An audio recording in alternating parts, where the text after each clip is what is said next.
बिस्मिल्लाहिर्रहमानिर्रहीम। बिस्मिल्लाहिर्रहमानिर्रहीम। आज हम हज़रत इब्राहीम अलैहिस्सलाम के हवाले से मालूमात के सिलसिले को आगे बढ़ाएंगे और हज़रत इस्माइल अलैहिस्सलाम की अजीम कुर्बानी को कुरान की रोशनी में बयान करेंगे।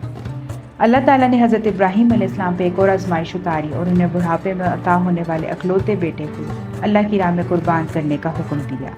आपने ये हुक्म रब्बानी बेटे को सुनाया तो फरमा बरदार बेटा फौरी तैयार हो गया। इस आजमाइश पर पूरा उतरने का इनाम जन्नत से कुर्बानी की सूरत में मिला और फिर ये सुन्नत इब्राहीमी ता क़यामत मुसलमानों पर मुकर्रर कर दी गई। इरशाद बारी ताला है, ए परवरदिगार मुझे औलाद अता फरमा जो सादतमंदों में से हो। तो हमने उनको एक नरम दिल लड़की की खुशखबरी दी। जब वो उनके साथ दौड़ने की उम्र को पहुंचा तो इब्राहीम ने कहा कि बेटा मैं ख्वाब में देखता हूँ कि गोया तुमको ज़िबा कर रहा हूँ। अब तुम देखो तुम्हारी राय क्या है। उन्होंने कहा कि अब्बा जान आपको जो हुक्म हुआ है वही कीजिए। अल्लाह ने चाहा तो आप मुझे साबरों में पाएंगे। जब दोनों ने हुक्म मान लिया और बाप ने बेटे को माथे के बल लिटा दिया तो फिर हम उनको पुकारा कि ए इब्राहीम तुमने ख्वाब सच्चा कर दिखाया। हम नेकूकारों को ऐसा ही बदला देते हैं। बिलाशुबा ये सही आजमाइश थी और हमने एक बड़ी कुर्बानी का फिदिया दिया है और पीछे आने वालों में इब्राहीम को जिक्र का खैर बाकी छोड़ दिया है। इब्राहीम पर सलाम। नेकूकारों को हम ऐसा ही बदला दिया करते हैं। वो हमारे मोमिन बंदों में से थे और हमने उनको इसहाक की बिशारत भी दी कि वो नबी और नेकूकारों में से होंगे और हमने उन पर इसहाक पर बरकतें नाजिल की थी और इन दोनों की औलाद में से नेकूकार भी हैं। आप अपने आप पर सही जुल्म करने वाले यानी गुनहगार भी हैं। इन आयात में अल्लाह ताला ने अपने खलील हज़रत इब्राहीम अलैहिस्सलाम के बारे में बयान फरमाया कि जब इन्होंने अपनी कौम का इलाका छोड़कर हिजरत फरमाई तो रब से दुआ की कि वो इन्हें नेक औलाद अता फरमाए। अल्लाह ताला ने इन्हें एक बुर्दबात लड़की की खुशखबरी दी। वो इस्माइल अलैहिस्सलाम थे। वो आपके पहलवटे थे जो आपके यहाँ 86 साल की उम्र में पैदा हुए। इस मसले में तमाम मज़ाहिब यहूद नसारा और मुस्लिमीन का इत्तफाक है कि वो आपके पहले बेटे और पहलवाटे बच्चे थे। ये अल्लाह की तरफ से अपने खलील अलैहिस्सलाम की आजमाइश थी कि वो उसके हुक्म से अपने प्यारे बेटे को ज़िबा कर दें जो उन्हें बुढ़ापे में मिला था और अब तो उनकी उम्र ज़्यादा हो चुकी थी। इससे पहले इन्हें हुक्म मिला था कि इस प्यारे बेटे को इसकी माँ को एक बेआबाद इलाके में छोड़ दे जहाँ कोई इंसान था, ना मवेशी ना खेती बाड़ी।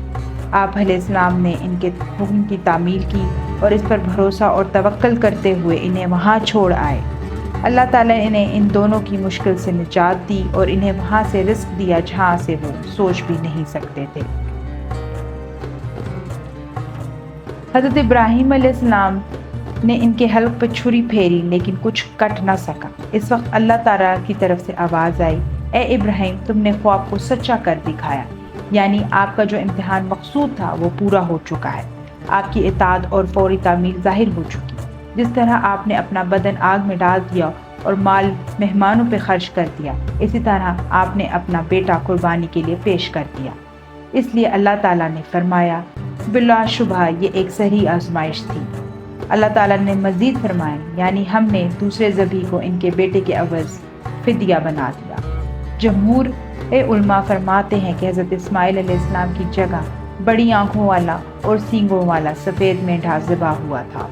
इससे साबित होता है कि ज़बा होने वाला हज़रत इस्माइल अलैहिस्सलाम थे, क्योंकि मक्के में वही क़याम पज़ीर थे और इसहाक़ अलैहिस्सलाम के बारे में ये मज़कूर नहीं है कि वो बचपन में मक्का तशरीफ़ ले आए हों।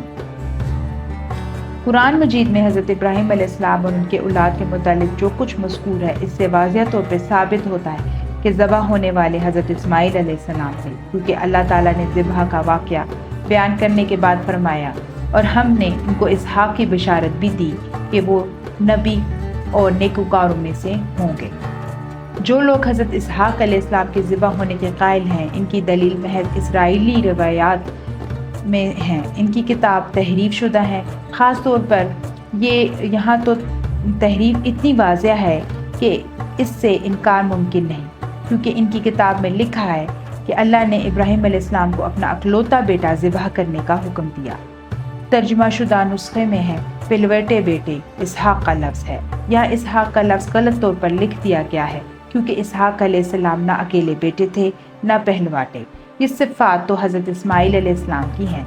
इन ان لوگوں نے یہ تحریف صرف اس اہل عرب سے حسد کی وجہ سے کی ہے، کیونکہ حضرت اسماعیل علیہ السلام ان عربوں کے جد امجد ہیں جو حجاز میں رہتے ہیں، اور رسول اللہ صلی اللہ علیہ وسلم انہی میں سے ہیں، اور حضرت اسحاق یعقوب علیہ السلام کے والد ہیں جن کا لقب اسرائیل ہے، اور بنی اسرائیل انہی کی طرف منسوب ہے۔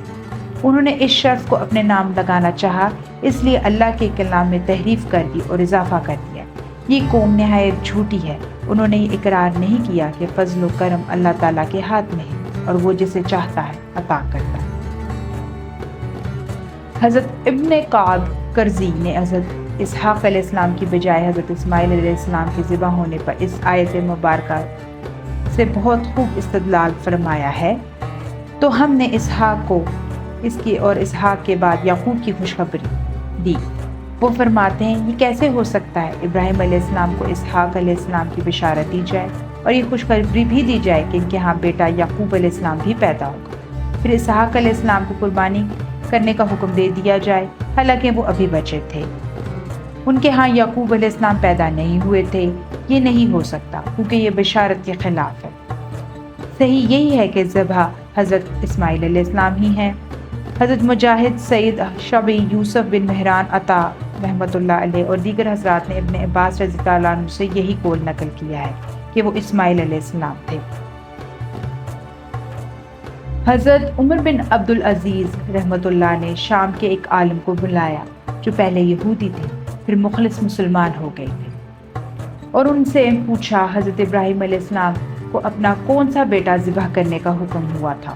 اس نے کہا امیر المومنین، قسم ہے اللہ کی، وہ حضرت اسماعیل علیہ السلام ہی ہیں، اور یہ یہودیوں کی یہ حقیقت معلوم ہے، لیکن وہ تمام لوگوں سے یعنی عربوں سے حسد کرتے ہیں کہ آپ لوگوں کے جد امجد اس شرف و فضل کے حامل ہوں، اس لیے وہ اس حقیقت کا انکار کرتے ہیں اور دعویٰ کرتے ہیں کہ اس ابھی اسحاق علیہ السلام ہوں، کیونکہ اسحاق علیہ السلام ان کے جد امجد۔ آج تک کے لیے یہیں تک۔ ہماری اگلی ویڈیو دیکھنے کے لیے ہمارا چینل ضرور سبسکرائب کریں۔ شکریہ۔